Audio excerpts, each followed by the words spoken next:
Do you struggle with tantrums and meltdowns? And honestly, do you think many times a day, like I do, that you're going to lose your mind? Are you looking for a way to end the power struggle that I know can sometimes be how we describe parenting? Today on the podcast, I am joined by the beautiful Kelly Shoup, who is a parenting coach and occupational therapist for kiddos. And we're going to talk about stopping the parenting power struggle for good.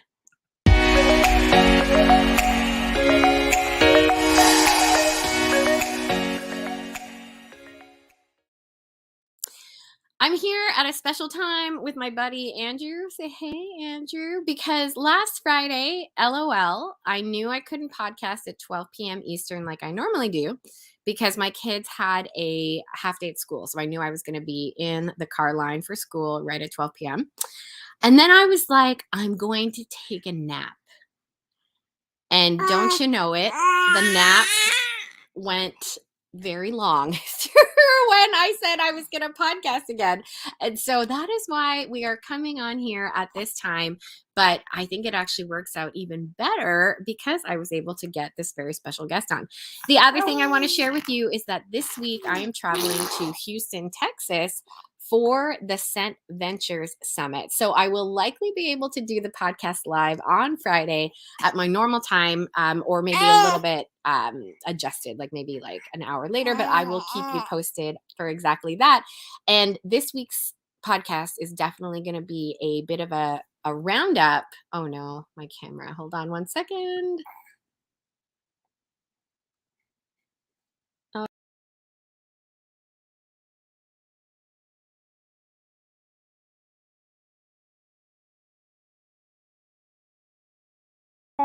Sorry, guys. Oh, I apologize. I hope this doesn't happen too many times. My camera has been kind of funky lately and it just died on me. So I'm hoping that doesn't happen again. And if it does, I apologize. Oh, there it goes.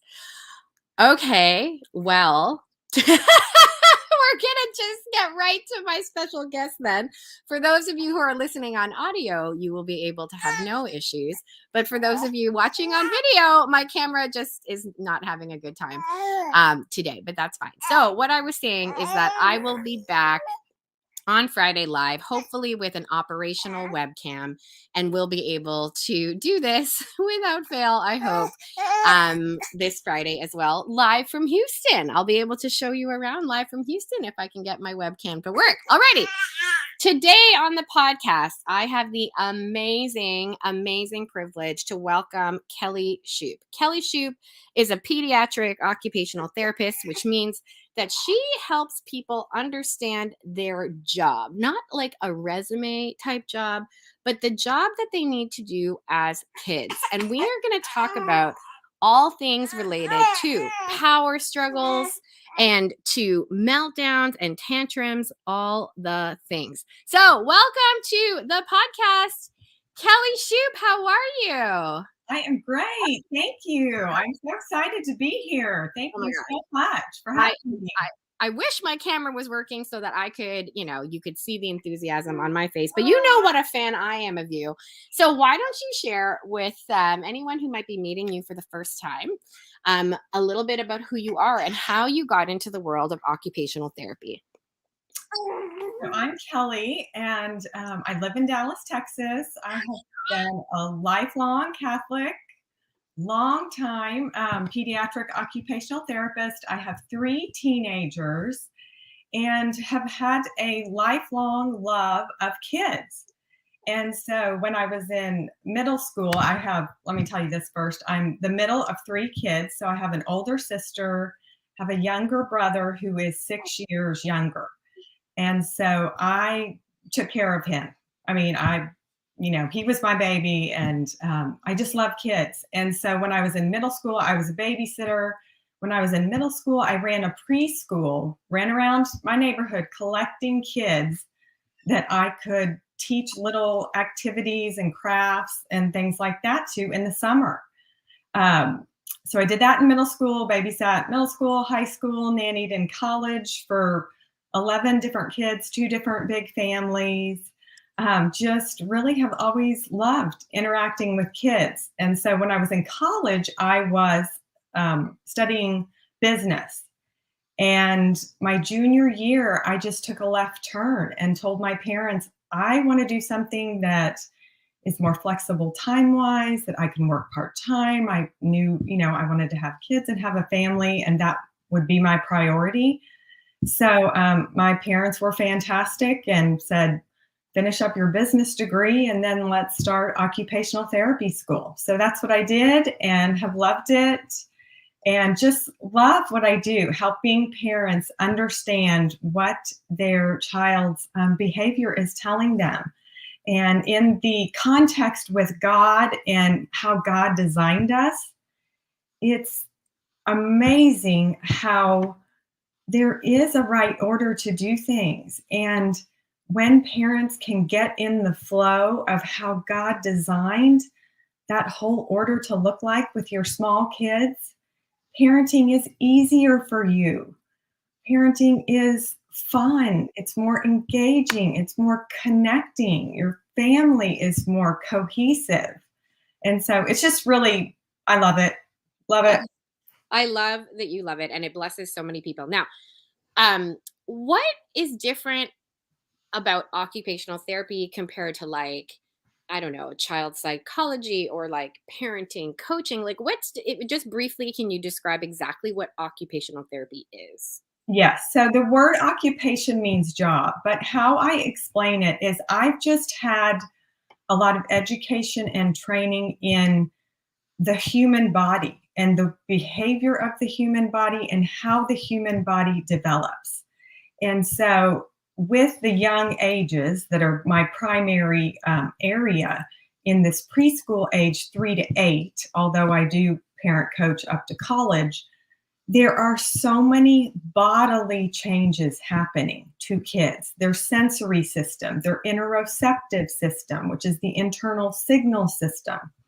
So I'm different because I come at behavior from a body standpoint, because our bodies develop and grow and integrate fully first. Our mind doesn't fully integrate until 25. But right now in these 3 to 8, if you have kids that age, they have so much stuff that's going on with their sensory system, and they're learning how to potty train. That's that internal signal system. So a lot of it's body stuff. They're not manipulating you. They're not, it looks like they are, but they're just trying to figure out what the signals in their body are telling them.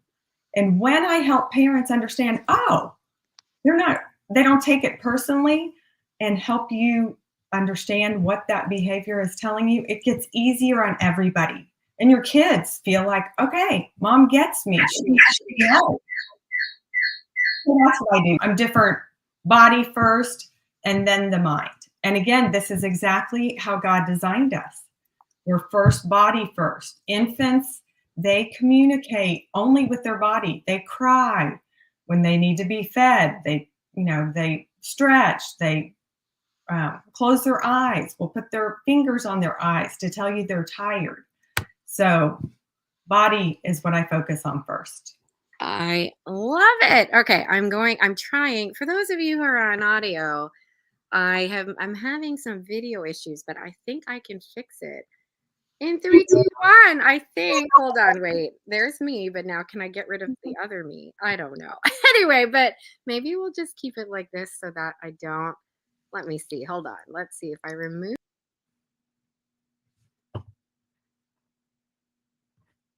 Can't hear you.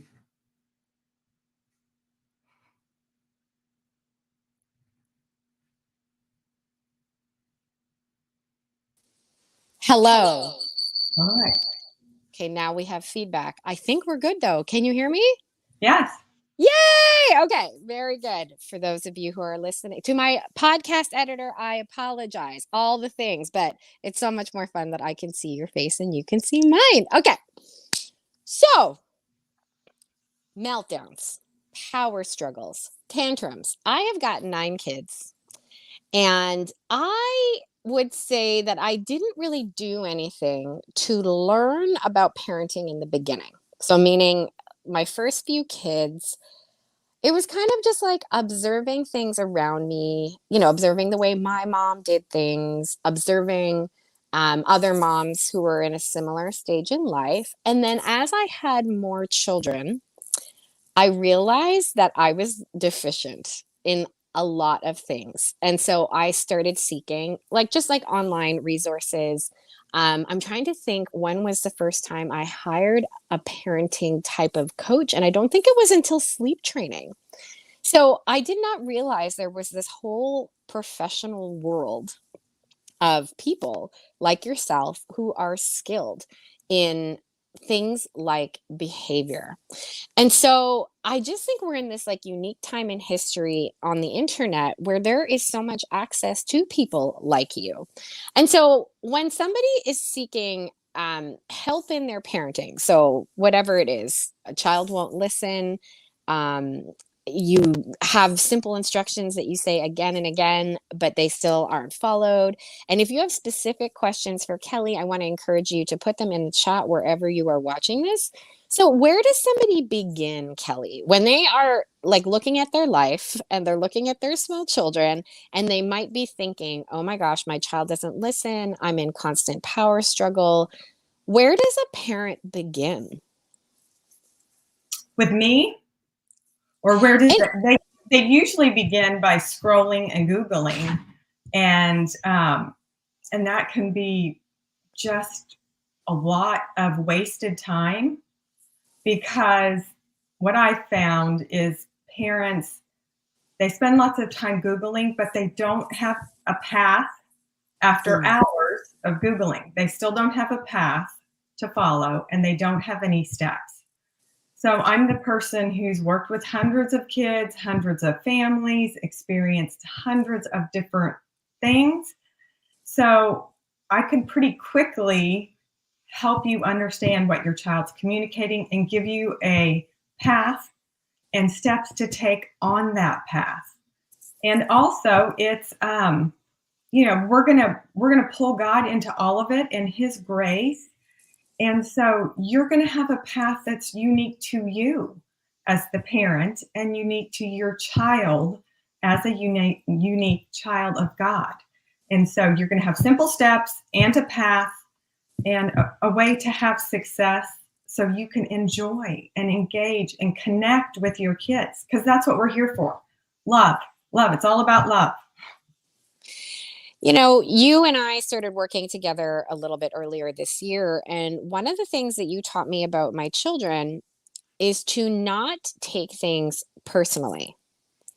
So I won't name specific kids, but I have some children, one in particular, who has a very interesting time listening. So he will do things like climb my walls. He will do things like throw his body, throw just all kinds of things. And I used to look at his behavior and be like, you are driving me bananas.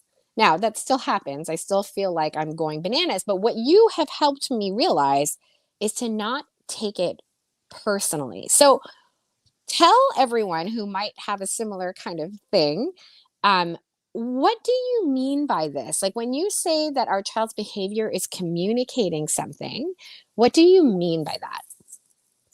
Well, in the case for you and your son, his behavior was communicating him trying to regulate his body and his nervous system through his sensory system. And he was trying to go about it in a very healthy way. And a lot of it was automatic for his body. And every human is constantly regulating our nervous system. If you chew gum, if you twirl your hair, if you fidget your knee, adults do it all the time. There's lots of socially acceptable ways to do it. But your child was doing it in a way that for his sensory system and his body awareness was the area that he's sensitive in. He was doing things in a undesirable way. but he wasn't trying to, again, be bad. He wasn't trying to misbehave. And you, as a parent, were fantastic because you picked up the clues. You could so easily tell me, he does this, he does that. And those were alarm bells for me. Like, okay, this is the area in his sensory profile, which is 7 different areas that every person has. And so you were able to tell me, I was able to explain, we were able to get a path and a couple strategies to support you and your husband and what needs to happen for him to regulate his nervous system, and then for you to regulate yours so everybody feels better. Yeah. You know, that was probably the fastest, most efficient piece of information that you gave me. This whole notion of the sensory profiles. So, can you just describe them very briefly? Like, what are the sensory profiles? So the sensory profile is the senses. And so the catechism talks about 5 senses, but occupational therapists, the medical community will tell you there's a couple more. Our body awareness and where our body is in space. So for your son, this was his sensitivity, but it can be taste, it can be vision, it can be hearing, can be smell. Movement is another one. So we're all taking in information in each of our senses all the time. All the time that we're awake, even when we're asleep, we're taking in information to our senses, and we're sleeping, but our brain and body is still taking it in, interpreting, processing, and then responding to it. So through each of those things, a person has sensitivities. And when we know those sensitivities, we're able to understand, okay, this person's body is going to get exhausted and overloaded easier if they are stressed in this particular sense. So for me, it's hearing. I think yours is hearing also.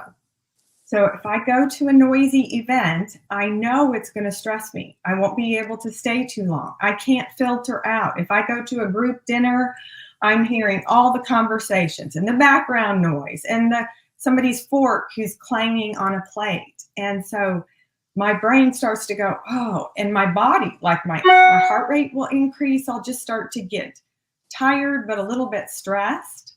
So it's what you do or you don't do with this information. So for me, I know I have to step out. I have to step out of a noisy sporting event, to step out of dinner. So I'll go outside, stand in the yard, and I'll reset my nervous system. So I'm going to just breathe and find a place in my body, and it's different for everybody, but I'm like, okay, I feel better, I'm calm, my brain feels, it's not foggy, I'm not too overloaded, and then I can go back in. So there's strategies with every sense that a person has on how to manage it in each situation that allows for appropriate, calm behavior. And you've got this great quiz on your website, kellyshoup.com. I really want everybody to go and take the quiz. It's totally free, and you essentially can understand your kids. So you can take the assessment with the lens of your children. So take one per child. And then you can also take the assessment with your lens and your husband's lens. And my biggest thing when I realized that sound was the one that I am the most sensitive to is I'm trying now in my daily schedule, Kelly, every day. My kids normally come home from school at 3. So I'm trying to between 2 and 3 not schedule anything. Because what I'm finding is if I can recharge before, I'm usually good. It's like plugging in a battery. Like I'm usually good for a little bit of time where I don't really need to remove myself. I can actually go for a decent period of time. But if I have a coaching call or something else, where again, it's just very noisy and it's right up against school, re-entry at home. And then everyone's like, I need this, I need this, I need homework, da da da da. Can I go to my friend's house? I just the other thing I've learned, which is kind of interesting, is my husband and I have an evening routine where we just love to unpack the day. He loves music. I have learned that some music taxes me. So if there's a lot of words in the music and he and I are trying to have a conversation at the same time, I'm like, I cannot, like, we gotta pick one. And so then I've had to kind of just ask my husband, like, hey, can we put on like instrumental jazz or like something that's just a little bit more atmospheric background noise as opposed to you're listening to the lyrics of the song because I was just getting so taxed. The other place where I have found a lot of benefit from understanding the senses is one of my children, who's a little bit older, would constantly complain about going to the beach and they would just be like the car ride is so long and the I don't like the beach and I just was kind of like everyone else likes going. In my head I was like, you're not being a team sport, I just was being, normal controlling Lisa Canning.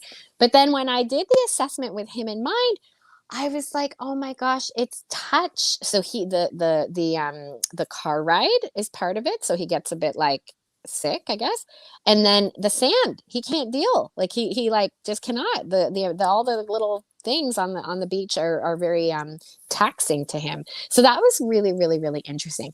Here's what I think is so fascinating about you also, for anyone who listens to just, like, one of your podcast episodes, you can really tell how hopeful you are. I mean, obviously you're hopeful, but I think when I look at my own life, I'm often like, there's no hope. Like my child's always gonna, they're not never gonna put their shoes away. Like I can just sort of default to that posture of like, it's always gonna be this way.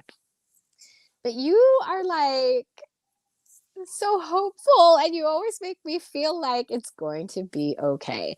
So from a mindset point of view, because you are trained in the same mindset coaching curriculum that I was trained in through Metanoia Catholic, what's a thought that you find a lot of parents think? So that was one, it's this is never going to happen or it's always going to be that way. So that's an example of one. But what's a thought that parents should just like eradicate from their thought vocabulary when it comes to making progress in discipline, behavior, all those things?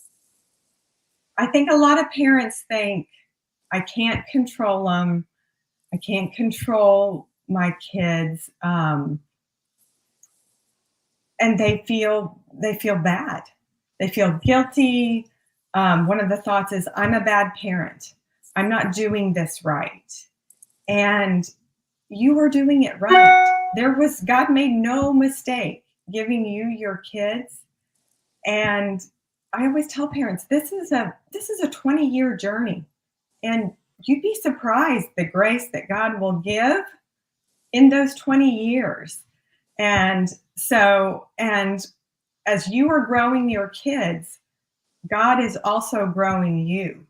So when we understand that God is stretching us towards virtue, towards sainthood, to get out of our comfort zone, to have a child that thinks the exact opposite of us. And I have all of that in my kids. And so instead of getting upset or feeling defeated, I can laugh and just say, okay, God, thank you so much for the ways you're sanctifying me, because it's hard. But there's grace there. It's fun when you embrace the journey and all the messiness of it. It's the good stuff. It's the abundance, and yeah, it's all good.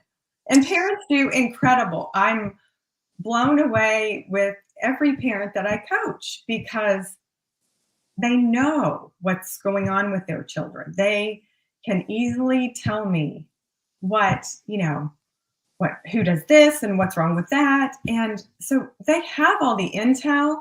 Again, they just need my help to get the path and get the steps on the path, and then they can incorporate it.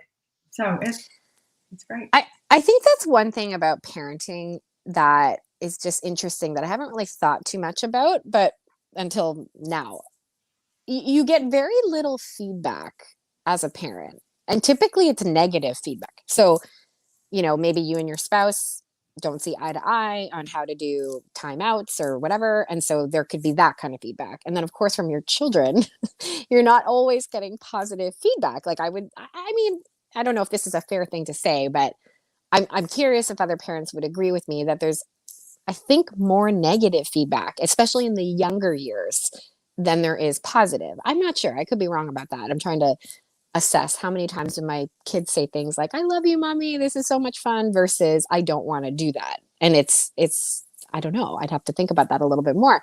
But to have somebody on the outside just simply say, you're doing a great job, or hey, we can like make your life so much easier by blank. So for example, with my child who was climbing my walls, you just gave me the very concrete advice of give him an area where it's completely appropriate to do that. We have a home gym. So I just, instead of being like, you're not listening to me, you're behaving badly, how come you're not listening to me, this is always going to be this way, instead I'm like, hey, you know where's a great place to do that? Go to the gym. And it's just, it's just so fun. So let's talk about that power struggle, because again, when I published my little teaser to Instagram, so many people were like, oh my gosh, I feel like I'm in a constant power struggle with my child. How does it end? So you just did a podcast episode on this, which I thought was brilliant. I want to encourage people to go and listen to that. And you also have a 5-day challenge coming up that is going to immensely help parents. And I cannot wait to participate.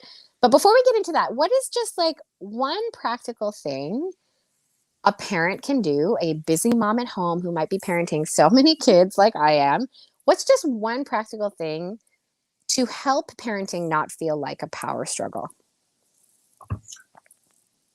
To give more choices. But I want to make one comment when you were talking about just the journey of it. So parenting really is, it's delayed gratification, and you don't know how you're doing. And that can be hard. It's why I have a puzzle on my dining room table all the time. Like I need some form of instant gratification so I can put a puzzle piece in and see I made progress.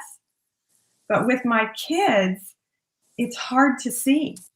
And so community is a good way to, have other people who see into the life of your kids and how they act, and their teachers and coaches and things like that. But yes, that is difficult. But in regard to the power struggles, I operate opposite a lot of what a normal parenting coach, kind of the normal knee-jerk reaction that a parent would have in how to respond to a child who you're in a power struggle with.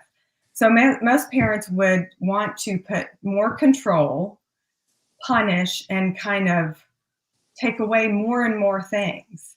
I am the opposite. I would give more choices to that child. They're telling you they want some control. They want some autonomy. They want to have some say in their life.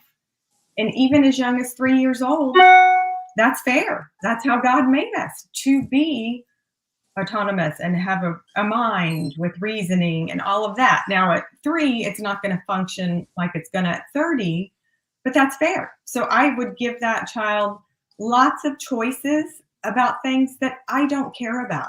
Like I'm not giving them a choice of what they're going to have for dinner. I'm not giving them a choice of what time they're going to bed.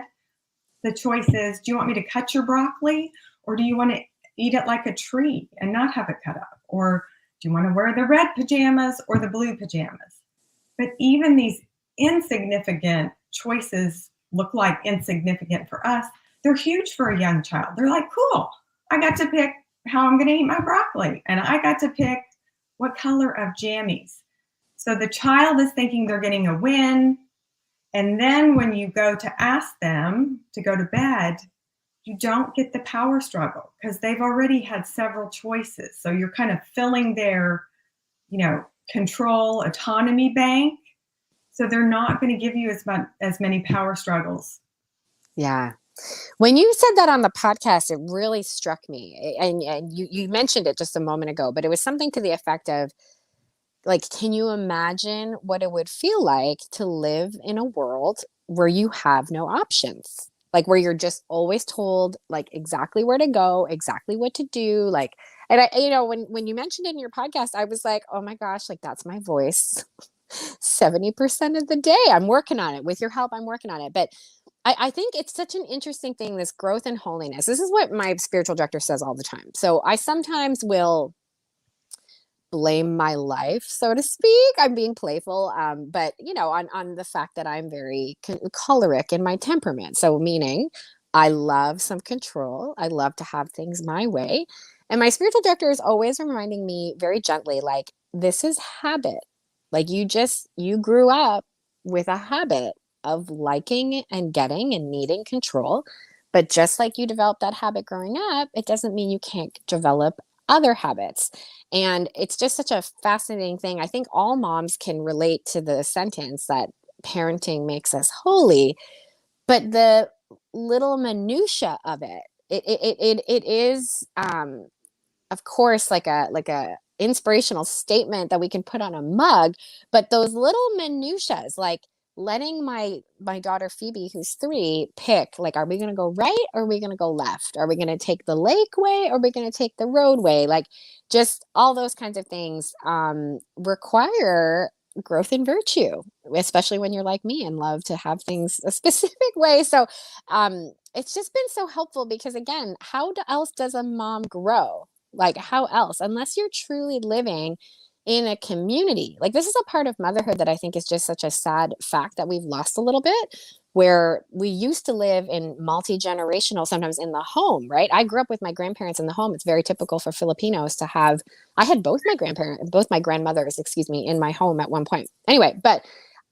failing that, when you don't have that same kind of very village like community where you see a lot of the other ways people parent and people can speak into you, we have to seek out coaches like you. We have to be in communities with other like-minded parents where we can get this kind of feedback. So you've got this 5-day challenge coming up that I believe is going to do exactly that. Create a little bit of mentorship as well as create a little bit of community with other Catholic parents. Tell us about this 5-day challenge and what people can expect.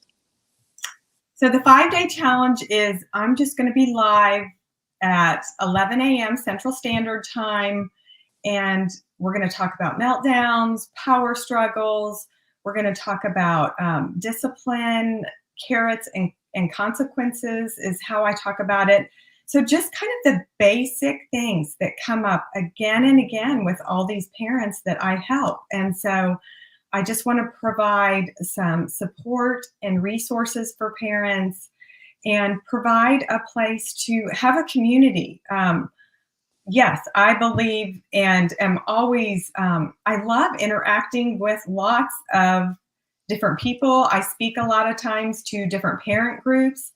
And when we start talking and somebody asks a question, it brings up somebody else has a good idea and somebody else has a way that they've handled it. So it's, again, we were, born to be in community, to be connected to others, and we don't have to reinvent the wheel with parenting. Like, you can have easier parenting for sure in community with like-minded people and with a little bit of help from me. So, Yay. yeah. I'm so excited. So it's happening next week, kicks off Monday, May 23rd, all the way through to the 27th. And it's going to help you with temper tantrums, meltdowns, not losing your mind, and just feeling generally more peaceful in parenting. I am so excited to participate, and I really want to encourage. Wait. Yeah. It's going to be so fun. And you can find the registration for it in the link right below this video, wherever you are watching. Kelly, where can people go to learn more about you and the work that you do with parents?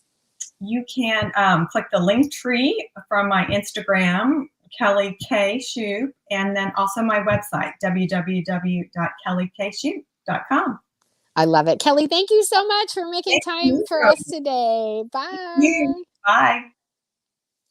You guys, is she not just like, do you not want to just like listen to her all day? Like, I just want to listen. I think it's the Dallas twang, I guess, is that the right word? Like, just that softness to the accent. I could listen to Kelly all day long. She honestly just makes me feel better about my life. Like, there are a lot of areas in my life, just full transparency, where I feel like I have a bit of a handle. Like, I would say that I'm pretty decent about goal setting.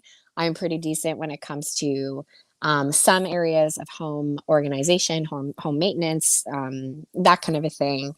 But parenting has always been something that I don't know, like I wouldn't say, I don't know. I could word it so many different ways, but Kelly has helped me to feel more confident, I guess I would say. And I think if I'm just thinking out loud for a moment, which is what I do on this podcast all the time, guys, I think there is a fear, at least for me, and let me know if you feel the same way.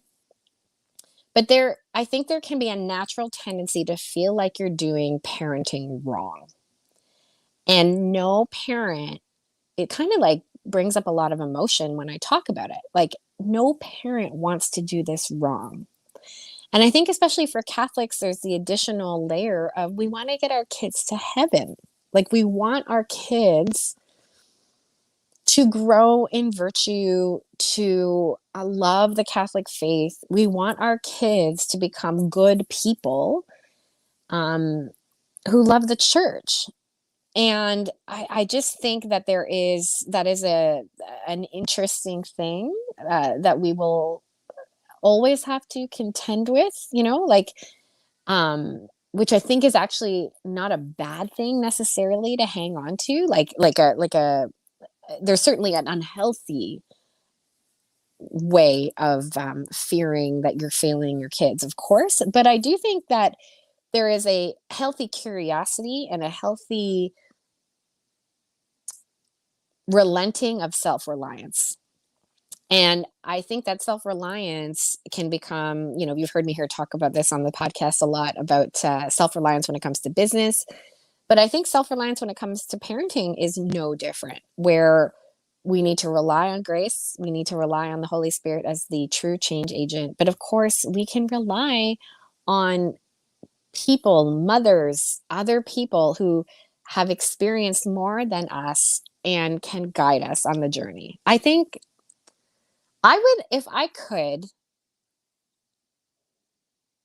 like, go back in time, a time period I would be so interested to observe would be like true village living. So I'm talking like maybe like 1800s, where people lived in a village and where there was like a central square, central sort of hub of the town, and where there wasn't modern technology, and so many things were done communally, like washing your clothes, things on a farm. Like, you needed manpower to do things that, of course, modern advances have otherwise eradicated.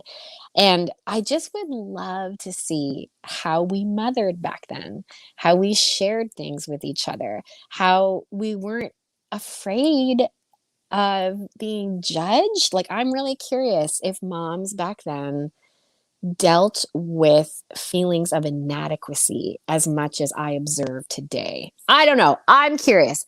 Those are my musings today on the podcast. I want to invite you, if you enjoyed this episode with Kelly, please share it with a friend. If there are people who you think would benefit from the 5-day challenge that Kelly has coming up next week, please feel free to share the link, which is in the description of this video. I'm going to be there. I am so excited to continue to learn from Kelly, and I want to encourage all of you to do the same. Until next week in Houston, where I will be hopefully podcasting live with an operational camera. I'll probably just podcast from my phone because I can see that this works. Coming at you from Houston at some time to be determined on Friday. But so excited to continue to spend some time with you, and everybody have an amazing week ahead. And we'll see you on Kelly's 5-day challenge. Bye for now.